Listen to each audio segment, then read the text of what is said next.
오늘 하나님의 말씀은 마태복음 24장입니다. 마태복음 24장 1절에서 31절의 말씀입니다. 신약성경 40쪽입니다. 마태복음 24장 1절에서 31절까지의 말씀 교독으로 봉독하겠습니다. 예수께서 성전에서 나와서 가실 때에 제자들이 성전 건물들을 가리켜 보이려고 나아오니 대답하여 이르시되 너희가 이 모든 것을 보지 못하느냐?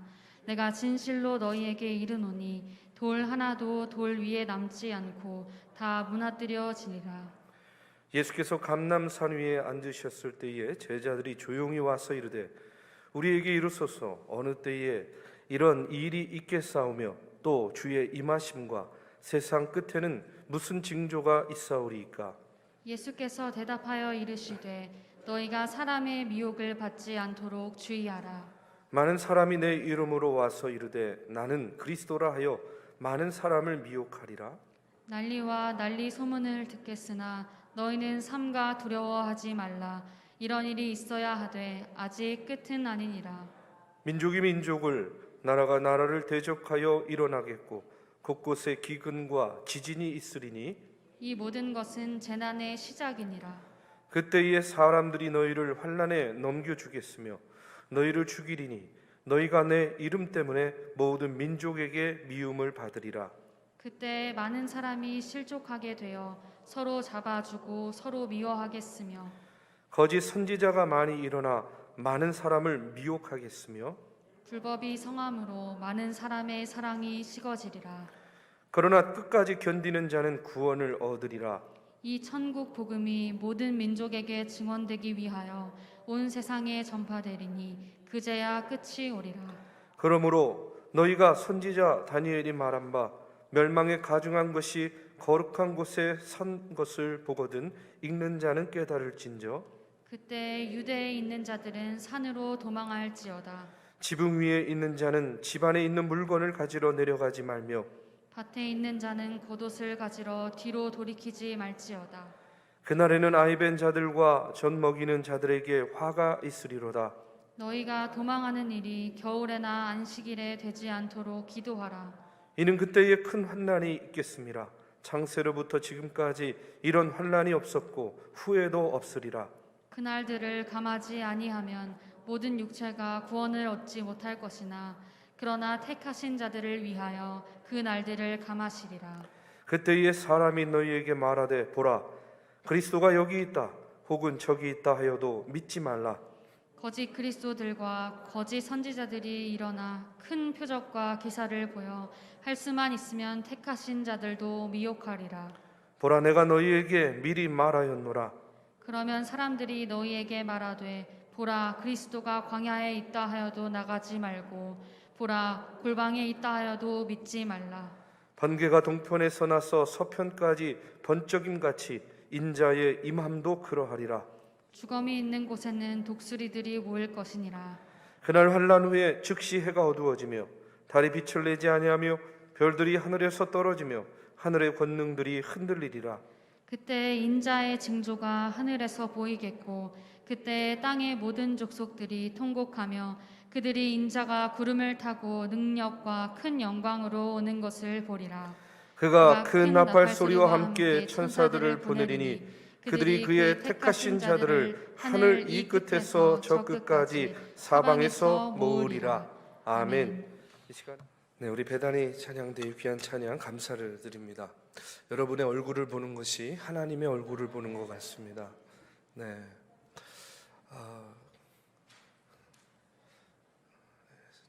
정말 졸지에 그냥 한 주간을 강제 휴식을 갖게 되었습니다. 지금도 우리 교우들 중에는요 굉장히 많은 분들이 지금 바이러스 감염이 돼서 지금 이제 바이러스와 싸우고 있고 또 이제 격리 중에 계신 분들이 굉장히 많은데요. 여러분들 위해서 기도해 주시기 바랍니다. 지난 한 주간 동안 또 저를 위해서 기도해 주시고 또 격려해 주시고 또 여러 가지로 응원해 주신 우리 성도님들 너무나 감사를 드리고요. 또 여전히 지금도 바이러스와 또 싸우고 계시는 우리 많은 성도님들 위해서 여러분들도 계속해서 기도해 주시기를 바랍니다. 매스컴에서는 뭐 그냥 감기 정도 그 정도다 이렇게 얘기를 해서 걸리기 전까지는 굉장히 많이 안 걸리려고 노력을 했습니다. 사실은 지지난주인가요? 저는 미리 집에서 나왔어요. 저희 아이가 열이 있다라는 사실을 알고. 그래서 이제 따로 저 혼자만 따로 밖에 나와서 지내고 또 주의를 섬겨야 되고, 그래서 하여튼 나름대로 신경을 썼는데 또 여지없이 저도 이렇게 감염이 돼서 이 시간을 보내보니까 감기 정도는 아닌 것 같아요. 더 그 이상인 것 같아요. 그리고 또 그 후유증이라 그러잖아요. 그런 것도 좀 있습니다. 냄새를 못 맡고요. 맛을 못 느껴요.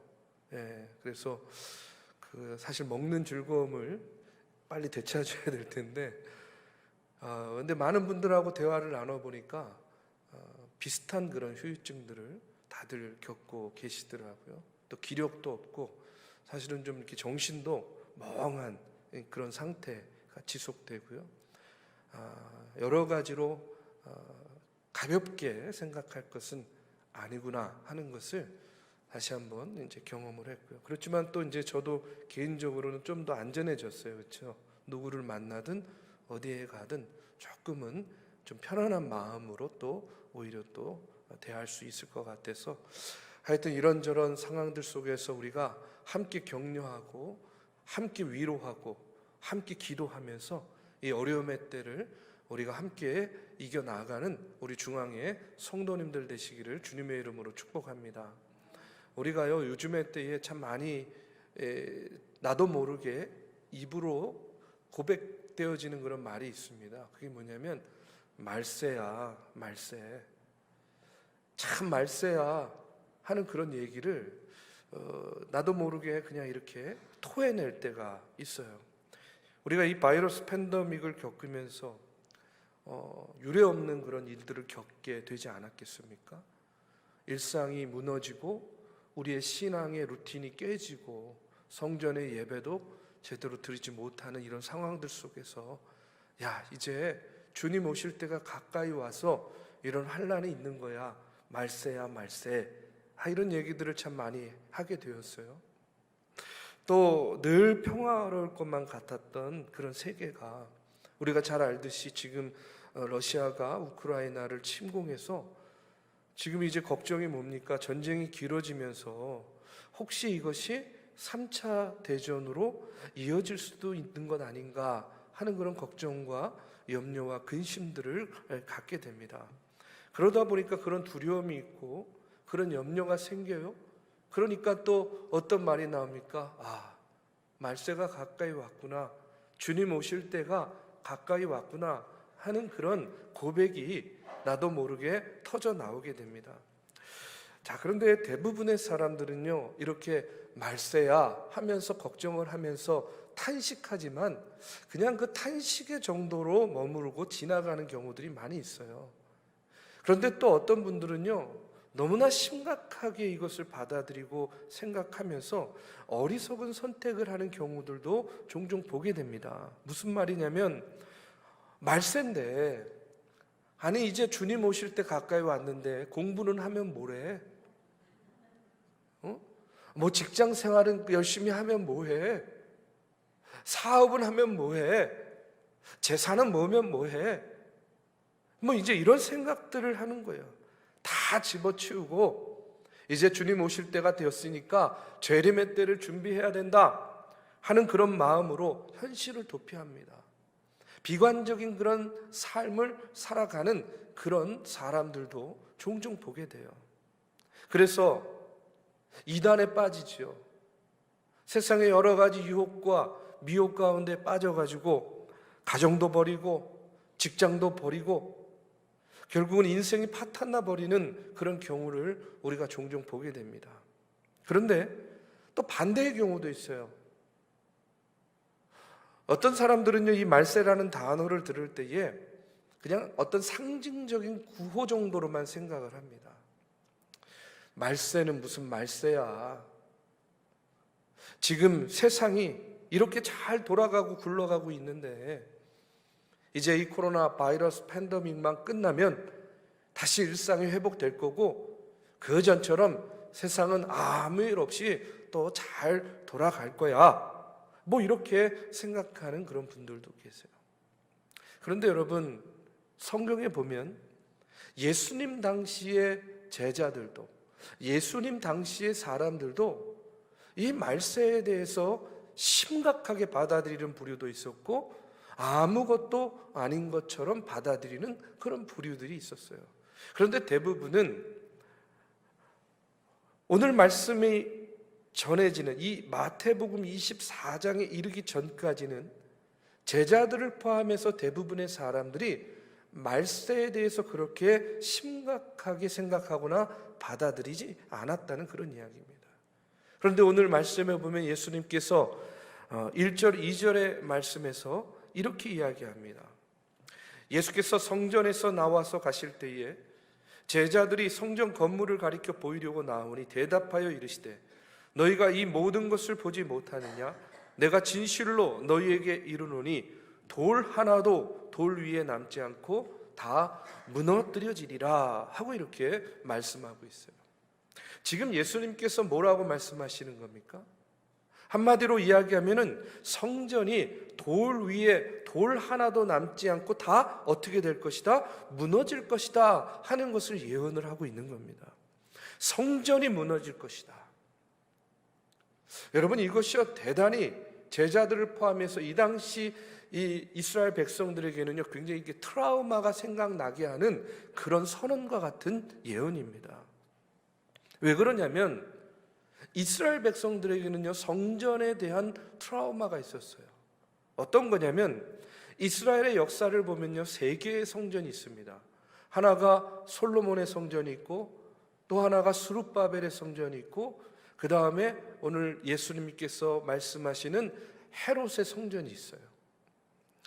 역사적으로 솔로몬 성전은 바벨론에 의해서 무너졌습니다. 스룹바벨의 성전은요 시리아에 의해서 무너졌어요.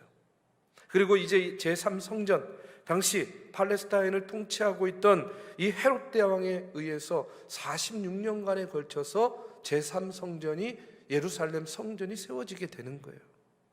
얼마나 훌륭하고 얼마나 웅장하고 얼마나 튼튼하고 단단하게 그 건물을 세웠겠습니까? 그래서 이스라엘 민족들은요 그들의 마음 가운데 자부심을 갖고 있어요. 자긍심을 갖고 있었어요. 어떤 거냐면 이 성전이 완성되었을 때에 이 성전은 결코 무너지지 않을 것이다.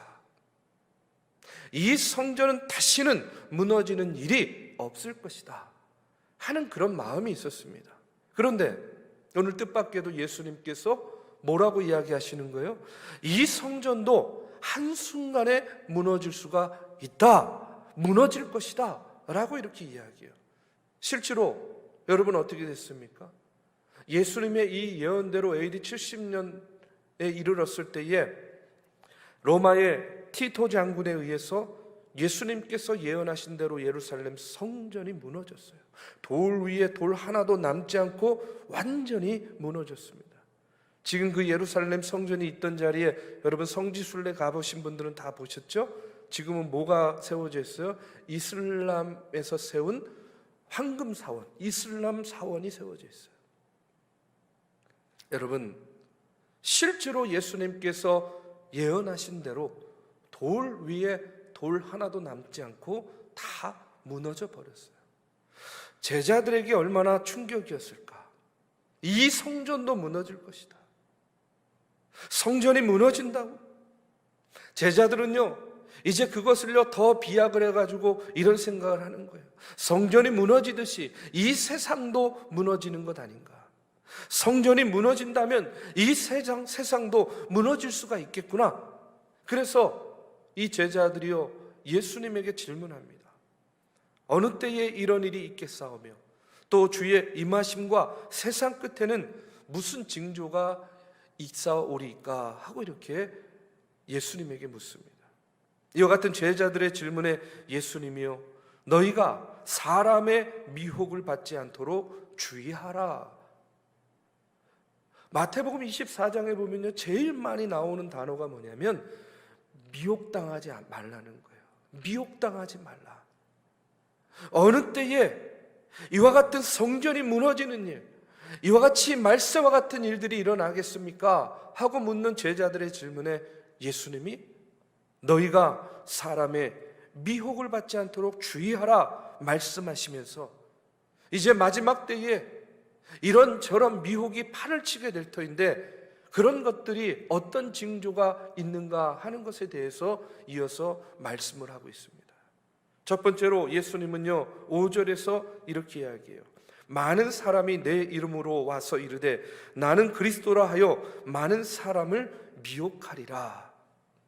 쉽게 말해서 종교적인 미혹이 증가한다 하는 그런 이야기예요. 많은 사람이 내 이름으로 와서 이르되 나는 그리스도라 하여 많은 사람을 미혹하리라. 내가 메시아다, 내가 그리스도다, 이렇게 이야기한다는 거예요. 이단의 이런 유혹들, 잘못된 종교, 거짓된 종교의 미혹은요, 어느 시대에나 있었습니다. 그런데 이것이 예수님 이후에 점점 더 심해질 것이다 하는 그런 이야기예요. 이런 사람들이 마지막에 가까이 올수록 더욱더 득세할 것이다 하는 그런 이야기입니다.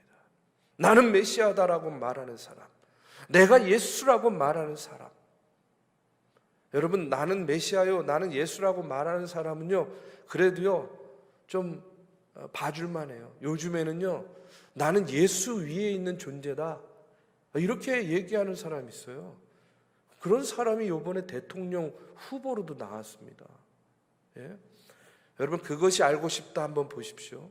예, 거기에 보면요, 그 사람의 실체가 어떤지를요 명확하게 알 수 있어요. 여러분, 정치인도 아닙니다. 코미디언도 아니에요. 종교인의 행세를 하면서요, 자신은 예수 위에 있는 사람이래요. 신인이래요. 신인. 그 다음에 자신의 종교는요, 초종교라 그러나? 종교를 초월한 초종교라는 거예요. 저는 무슨 말인지도 잘 모르겠어요. 그런데 사람들이 거기에서요, 자신의 일생을 망가뜨리는 것을 보게 됩니다. 거기에 빠져가지고요, 거기 보면요, 밥을 먹는데 가족들이 식탁에 모여 앉아가지고요, 그 사람의 이름을 박수를 치면서 10번을 불러요. 그리고 밥을 먹으면 복이 온다는 거예요. 참 복받기 쉽죠. 그런데 그런 일들이 이제는요, 더욱더 기가 막히게 많이 나타나고 더 이루어질 것이라는 거예요. 그래서 이런 우스갯소리가 있습니다. 어떤 정신병자가 정신병원에 들어와서 나는 하나님의 아들이다, 나는 하나님의 아들이야 하고 이렇게 소리를 치면서 다니니까 옆에 있던 정신병자가 야, 나는 너 같은 아들 둔 적이 없어 하고 이렇게 이야기했대요. 여러분, 이런 종교적인 미혹은 지금만 있는 것이 아니에요. 예수님 당시에도 있었습니다. 예수님 이후에 더해졌어요. 사도행전 5장 36절에서 37절에 보면 여러분, 드다라는 인물이 나옵니다. 들어보셨어요? 드다. 사도행전 5장 36절 37절에 보면 드다라는 인물에 대해서 이렇게 이야기해요. 드다가 일어나 스스로 선전하며 사람이 약 400명이나 따르더니 그가 죽임을 당하며 따르던 모든 사람들이 흩어져 없어졌다라고 이렇게 나옵니다. 예수님께서 돌아가시고 한 10년 전 정도 지난 이후에 이 사람이 자기가 부활하고 승천하셨던 그런 예수님의 환생이다, 요즘 이단들의 주장하고 비슷하죠. 다 그게 맥락이 있는 겁니다. 그냥 거저 나오는 것이 아니에요. 이 드다가 그렇게 주장한 거예요. 내가 부활하신 또 승천하신 예수님의 환생이다, 내가 다시 온 예수다, 내가 재림 주다, 이렇게 증거를 하고 다닌 겁니다. 그렇게 확신 있게 주장을 하니까 누가 생겨요? 따라다니는 사람들이 생기는 거예요. 희한합니다. 예나 지금이나 그런 소리 하면요, 따라다니는 사람들이 항상 있는 거예요. 저는 이 따라다니는 사람들이 참 신기하다고 생각을 해요. 어쨌든 이렇게 따라다니는 사람들, 추종자들이 생겨났어요. 그래서 이 드다라는 사람, 또 이들의 추종자들 때문에 이 유대 땅에 여러 문제가 생겼어요. 이 드다라는 인물이, 그런데 그 시대의 역사를 읽어보면요, 이런 재미난 이야기가 있습니다. 정말로 예수님을 사랑했던 예수님의 제자 한 사람이 이 드다를 찾아가 가지고 이렇게 이야기합니다. 당신이 정말로 다시 온 메시아라고 한다면, 다시 재림한 예수 그리스도라고 한다면 당신의 손을 좀 보여주십시오. 당신의 손에 십자가에 못 박혔던 못자국이 있다면 당신은 진실로 우리가 기다리는 메시아일 겁니다. 손 좀 보자. 그러니까 어떻게 했을까요? 이 사람이 자기의 손을 보여줄 수가 없잖아요. 도망갔다고 합니다. 여러분, 정말 간단하게 확인할 수 있는 거 아니에요? 지금도 많은 이단들이요, 교주들이 뭐 재림주니 뭐 메시아니 뭐 이러잖아요. 여러분, 정말로 메시아 재림주라고 하면요, 딱 한 가지만 확인하면 돼요. 늙어 죽으면 안 되는 겁니다. 그렇잖아요, 그렇죠? 늙어 죽으면 안 되는 거예요. 그런데 어떤 교주도 안 죽는 교주가 있습니까? 영생의 삶을 사는 교주가 있습니까? 없잖아요. 그런데도 여전히 그것에 미혹을 당해요. 그 교주 죽으면 또 다른 교주를 세우는데 또 그 교주를 따라요. 왜 그러죠? 참 저도 이해가 안 돼요. 간단한 겁니다. 미혹당했기 때문에 그런 거예요. 그 마음과 그 생각과 그 영이 미혹을 당하니까 누가 봐도 이해가 안 되고 누가 봐도 상식적이지 않은데 계속해서 그 자리를 지키고 그것을 추종하고 따라가는 거예요. 이런 종교적인 미혹은 그런데 점점 더 예수님의 재림이 가까울수록 어떻게 되느냐? 기승을 부릴 거라는 거예요. 수많은 가짜 메시아가 등장할 거라는 겁니다. 여러분, 마귀의 평생 소원이 뭔지 아십니까? 예수님을 카피하는 거예요. 예수님 흉내내는 게 마귀의 소원이에요. 그런데 예수님이 하나님이시지 않습니까? 이 하나님이 육신을 입고 이 땅에 오신 예수님이라는 분이에요. 그러니까 마귀도 정말로 예수님처럼 육신을 입고 이 땅에 나타나기를 원하는 거예요. 그래가지고 어떻게 하느냐? 바로 사람들을 미혹해가지고 적그리스도를 세우는 겁니다. 그 적그리스도를 통해서 사람들의 마음과 생각과 영을 사로잡아서 헛된 것을 쫓게 만들고 거짓된 영을 따르게 만든다는 그런 이야기예요. 예수님은 그래서 뭐라고 이야기합니까? 말세에 징조가 어떤 일이 일어나겠습니까? 하는 제자들의 물음 가운데 뭐부터 이야기해요? 미혹당하지 말라 하고 이렇게 말씀하고 있는 거예요. 여러분, 우리가 거짓 선지자들, 거짓 영에 미혹당하지 않는 그런 저와 여러분, 건강한 믿음의 생활, 신앙생활하는 우리 중앙의 성도님들 되시기를 주님의 이름으로 축복합니다. 두 번째로는요, 사회적으로 혼란과 미혹이 온다고 이야기합니다. 6절에 보니까 난리와 난리 소문을 듣겠으나 너희는 삼가 두려워하지 말라. 이런 일이 있어야 하되 아직 끝은 아니니라. 이어지는 말씀에 보면 민족이 민족을, 나라가 나라를 대적하여 일어날 것이다 라고 이렇게 말씀합니다.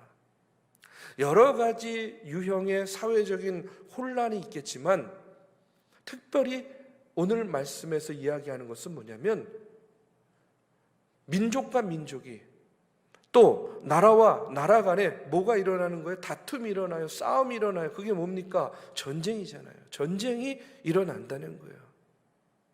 여러분, 그 시대의 역사를 읽어보면 이런 재미있는 이야기가 있습니다. 여러분, 우리가 이 전쟁이라는 것에 대해서 너무 잘 모르는 부분들이 있어요. 뭐가 있냐면 인류 역사를 보면 한순간도 전쟁이 없었던 적이 없다는 거예요. 지금도 지구 반대편에서 어떻게 러시아와 우크라이나가 전쟁을 벌이고 있지 않습니까? 그런데 이 역사를 찾아보면요, 이 전쟁의 빈도도 잦아지고 스케일도 커져요. 파괴력도 커져갑니다. 이런 통계가 있어요. 주전 54년에는요 적군 한 사람을 죽이는데 75센트가 들었대요, 비용으로 따지면. 그런데 나폴레옹 시대에 오면서 적군 한 사람을 죽이는데 3,000불이 들었답니다. 그런데 세계 제1차 대전에는 적군 한 사람을 죽이는데 2만 불이 들었대요. 세계 제2차 대전 때는 적군 한 사람을 죽이는데 소모되는 비용이 20만 불이었답니다. 그런데 미래학자들이 예측하는데 만약에 3차 대전이 일어나게 되면 한 사람의 적을 죽이는 일에 적어도 100만 불 이상이 소모될 것이다 라고 이렇게 이야기를 하고 있어요.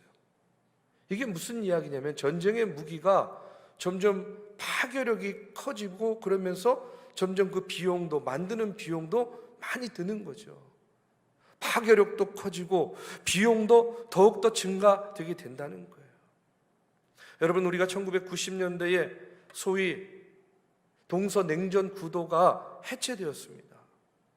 베를린 장벽이 무너지고 공산주의가 갑자기 무너지고 공산주의 이데올로기가 무너지면서 성급한 사회학자들은요, 이제 지구상에서 전쟁은 사라지고 이제 평화의 유토피아가 도래할 것이다 라고 이렇게 예측을 했었어요. 자, 그런데 여러분, 그렇게 됐습니까? 전혀 그렇지 않아요. 여러분, 성경만이 진실을 말하고 있어요. 오히려 동서냉전 구도가 해체된 다음에 지구상 곳곳에서는요 더 많은 국지적인 전쟁들이요 발발했다는 그런 이야기입니다. 그리고 지금 이 순간에도, 우리는 평안히 예배를 드리고 있는 이 순간에도 지구 반대편 저 우크라이나 지역에서는요 총알과 포탄이 날아다니고 있다 하는 사실을 우리가 잊지 말아야 된다는 거예요. 역사는 최후의 전쟁, 아마겟돈 전쟁을 향해서 흘러가고 있습니다. 사람의 힘과 사람의 지혜만을 가지고는요 절대로 이 땅에, 이 지구상에 온전히 평화를 정착시킬 수 없는 것이 우리의 한계라는 거예요. 우리는 당연히 평화를 위해서 노력해야 됩니다. 그러나 그럼에도 불구하고 평화는요 절대로 사람의 힘만으로는 오지 않는다는 거예요. 우리가 한반도의 평화적 통일을 위해서 기도해야 되는 이유도 저는 바로 여기에 있다고 생각합니다. 사람의 손으로는요, 사람의 손만으로는요 여러분 평화가 어렵습니다. 그러나 저는 믿습니다. 하나님께서 개입하시면, 하나님께서 하시고자 하시면요 그것이 가능해진다는 사실이에요. 역사는 이렇게 전쟁을 통해서 파괴적인 방향으로 흘러가고 있어요. 그런데 중요한 것은 뭐냐면 그 전쟁의 원인과 동기가 어디에서부터냐는 겁니다. 간단하게 말하면 여러분, 싸우고 다투고 전쟁하는 그 원인은요 우리 안에 있는 이기심 때문에 그래요. 개인적이건 집단적이건 이기적인 마음, 이기심 때문에 여러분 싸움이 일어나고 다툼이 일어나고 전쟁이 일어나는 겁니다. 다 함께 살자라는 그런 생각이 아니라 나는 특별해, 나는 달라, 자기중심적인 이런 이기주의가 개인이든 국가든 싸움과 전쟁을 일으키는 근본적인 원인이 된다는 거예요. 또 하나는 지나친 욕심 때문에 그렇습니다. 그렇게 많이 가질 필요가 없는데, 아니 이미 많은 것을 가지고 있음에도 불구하고 더 많은 것을 갖고자 너무 많은 욕심을 부리는 거예요. 이런 영웅주의, 이런 특권주의, 이런 것들 때문에 싸움과 다툼, 전쟁이 일어나는 것이죠. 또 하나는요 우리 안에 있는 증오의 마음 때문에 그렇습니다. 우리 안에 미움과 증오가 증폭될 때에 여러분 이 땅에 전쟁이 일어나게 되는 거예요. 사랑하는 마음이 그 마음에 깃들 때까지 결코 이 땅도 개인도 여러분 전쟁이 그치지 않을 거라는 겁니다. 여러분, 이스라엘과 아랍이요 끊임없이 전쟁하고 있지 않습니까? 그런데 이스라엘하고 아랍하고요 큰 전쟁을 하고 있을 때에 유명한 타임즈 이 잡지 커버에 이런 내용이 실렸어요. 어떤 내용이냐면요, 아랍의 어느 어머니가 세 아들이 전쟁에 나가가지고 죽었어요. 3명의 아들이. 세 아들의 시체가 함께 돌아왔습니다. 이 장례를 치를 때에 기자가 이 어머니한테 묻는 거예요. 얼마나 애통하십니까? 얼마나 슬프십니까? 이렇게 기자가 물었는데 이 어머니가 눈물을 탁 거두고 뭐라고 이야기를 하냐면, 넷째 아들, 14살 된 넷째 아들을 머리를 쓰다듬으면서 이 엄마가 뭐라고 얘기하는 줄 아세요? 얘가 빨리 커야 전쟁에 나갈 수 있을 텐데, 이렇게 이야기하는 거예요. 여러분, 지금 세 아들이 전쟁에 나가서 죽음으로 돌아와서 장례를 치르는 그 엄마의 마음이 얼마나 슬프고 애통할까를 물었는데, 여러분, 이 엄마는요 오히려 남은 아들이 빨리 커서 전쟁에 나가서 죽은 아들의 복수를 해야 될 텐데 하는 그런 말을 내뱉고 있는 거예요. 여러분, 인간의 마음 가운데에 이런 미움과 증오와 복수심이 불타고 있는 한에는요, 형식적으로 전쟁이 그쳤다 할지라도 여러분, 그것은 절대로 전쟁이 그친 상태가 아닙니다. 전쟁은요, 우리의 마음 속에서, 우리의 영혼 속에서, 우리의 관계 속에서, 이 땅 가운데에서 결코 그치지 않을 거라는 거예요. 사단은요, 그 같은 우리의 마음을 여지없이 노리고 흔드는 겁니다. 우리 안에 이기적인 마음, 우리 안에 있는 욕심, 우리 안에 있는 미움과 증오를 흔들어서 우리로 하여금요 주님을 밝히 보지 못하게 하고 악한 마귀 사탄의 유혹과 미혹 가운데 흔들리게 만든다는 사실이에요. 그렇기 때문에 더욱더 우리가 우리의 마음과 우리의 생각을 지켜나가며 하나님 앞에 서야 될 줄로 믿습니다. 여러분, 바람이 불고 번개가 나고 벼락이 치고 그러면요 우리가 뭘 예상합니까? 큰 비가 오겠구나, 그렇게 예상을 하고 뭔가 그 큰 비를 잘 이길 수 있는, 넘길 수 있는 준비를 하는 것이요 당연한 일이겠죠. 마찬가지로 전쟁과 예기치 못한 그런 고난을 당하게 되면 사람들은요 자연스럽게 내 마음 들고 내 삶을 의지할 곳을 찾게 됩니다. 그런데 그 순간을 마귀가 노리고 있다가 유혹하고 미혹하는 거예요. 내가 메시아야, 내가 구원자야, 우리의 마음과 우리의 심령을 미혹하는 겁니다. 오늘 예수님께서 말씀하시는 것과 같이 미혹해 하는 자가 많을 것이고 우리의 삶 가운데 더욱더 영적인 싸움이 있을 것이고 서로 미움이 있을 것이고 도덕적인 싸움이 있을 것이고 사랑이 식어지고 종교적인 싸움과 다툼이 있을 거라는 거예요.